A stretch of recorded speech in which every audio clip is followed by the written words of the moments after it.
এমন ভাব করতেছিস যেন তোরই আইফোন আর সার্কার আইফোন নেই। I'm so sorry.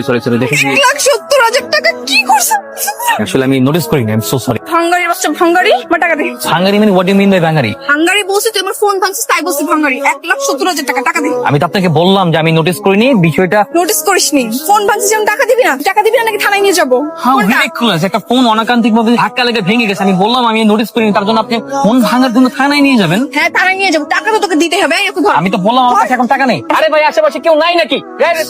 স্যার ওনাকে অ্যারেস্ট করুন। ধাক্কা মেরে আমার নতুন ফোন 16 Pro Max ভেঙে দিছে। জরিমানা নিতে আসছি। স্যার আমি ওনাকে বারবার বলেছি that was not my fault. আমি নোটিস করিনি, ফোনটা ধাক্কা লেগে পড়ে গেছে। ধাক্কা মেরে হোক যেটাই হোক, আমি না বুঝে হোক, আপনি করেছেন তো, আমার ফোন ভেঙেছেন না, তাহলে আপনি আমার জরিমানা দিয়ে দিন, আমি চলে যাবো। ঠিক কথা বলিস, টাকা পয়সা দিয়ে বিষয়টা মিটপাট করে ফেলেন। এই তো পাইছি। এই আমার টাকা কোথায়? আশ্চর্য, আপনি এখানে কেন? আমি তো বললাম আমি আপনার কাছ থেকে সময় চেয়েছি। সময় তো দিবেন, সময় লাগবে ভাই। তো সময় দিয়েছি না, পুরো সারাটা রাত পার হয়ে গেছে। আপনি জানেন এই সারাটা রাত আমি আমার ফোন ছাড়া কাটিয়েছি। এই জেনারেশনে ফোন ছাড়া কাটানো যায় নাকি? দেখুন আমি সত্যি কথা বলছি, অনেস্টলি আমার কাছে টাকা নেই। আমার কাছে যদি সত্যি টাকা থাকতো আমি আপনাকে টাকা দিয়ে দিতাম। কারণ আমি আপনার মধ্যে এরকম বাজে মহিলার সাথে বারবার ফেস অফ করতে চাচ্ছি না। তুমি বাজে মহিলা? ছাত্রা বেটা, একে তো আমার টাকা নিয়ে আমাকে ঘুরে দিচ্ছে, তারপর আমাকে বলে বাজে মহিলা। কত বড় সাহস! আমি তো এত সহজে আমার টাকা আপনাকে হজম করতে দিব না। আমি দরকার পড়লে আপনার কিডনি বেচবো, হাসপাতালে গিয়ে কিডনি বেচে তারপরে আমি আমার টাকা নিব। আরে আজব ব্যাপার বলে কি? এতগুলো টাকা ম্যানেজ করতে তো সময় লাগবে। কাইন্ডলি প্লিজ সময়টা তো দিবেন। এই আপু এখানে চেঁচামেচি করতেছেন কেন? কি হয়েছে, সমস্যা কি? এই ছাত্রা লোকটার কাছে আমি 1,70,000 টাকা পাই, আমার টাকা তো দিচ্ছে না, আবার গরিব সাথে নাটক করতেছে। ছাত্রা বেটা, আপনি কাজে চেঁচা বলতেছেন? আপনি ওনাকে চিনেন? উনি কে? উনি কোটিপতির ছেলে।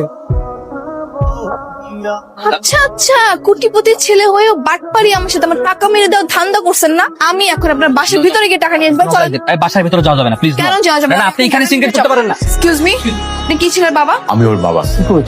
আমি না একটা ব্যাপার বুঝলাম না, এত বড় বাড়ির বড় লোকের ছেলে আমার এই কোটি টাকার জন্য এত ছেঁচড়ামি কেন করতেছিল? ছেঁচড়া বেটা। যাই হোক, আমি এখন গার্ডিয়ান পেয়ে গেছি, আপনি আমার টাকা ফেরত দিলাম, চলে যাবো। এখানে 2 লক্ষ টাকা আছে, জি থ্যাংক ইউ, আসি। সামান্য কত টাকার জন্য আর আমার সামনে দাঁড়িয়ে বলে কিনা আমার ছেলে চেষ্টা। তুমি দোলাভাইকে বইলো ফোন আর না কিনতে, যে ভেঙেছিল উনি হচ্ছে জরিমানা দিয়ে দিছে, আমি একটা ফোন কিনে নিছি। কেন বাড়িওয়ালা কি ভয় পায় নাকি যে তার মেয়ের সাথে প্রেম করে সবাই বিয়ে করে ফেলবে? হ্যাঁ কিনে নিছি তো, লাগবে না আর। আচ্ছা দাঁড়াও তো, আমি তোমাকে পরে কল দিই। আপনি এখানে? বাসা ভাড়া নিতে যাচ্ছে এখানে। আমরা তো ব্যাচেলার ভাড়া দেই না। আপনি আপনার বাসা ছেড়ে এখানে কেন? বাবার সাথে রাগারাগি করে বাসা থেকে চলে এসেছি। ঠিক আছে আপনি আসুন, দেখি বাবার সাথে কথা বলে কিছু করা যায় কিনা। আচ্ছা একটা কথা একদম কান খুলে শুনে রাখ, বাসায় কোনো মেয়ে অ্যালাউ না। চাবিটা নিয়ে যাও। আসসালামু আলাইকুম।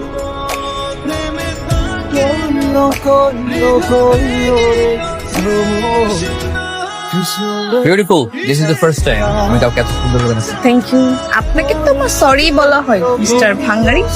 Sorry for what? আসলে ফোন ভাঙার জন্য আমি আপনার সাথে একটু বেশি মিসবিহেভ করে ফেলেছি। It's okay. আচ্ছা একটা কথা বলেন তো, আপনি কি ওই প্রতিশোধ নিতেই আমাদের বাড়িতে টুক করে ঢুকে পড়ছেন? এটা খুব ডেঞ্জারাস। পান করছি। এখন থেকে যখন ছাদে আসবেন 2 কাপ কফি নিয়ে আসবেন, একা একা খাবেন না।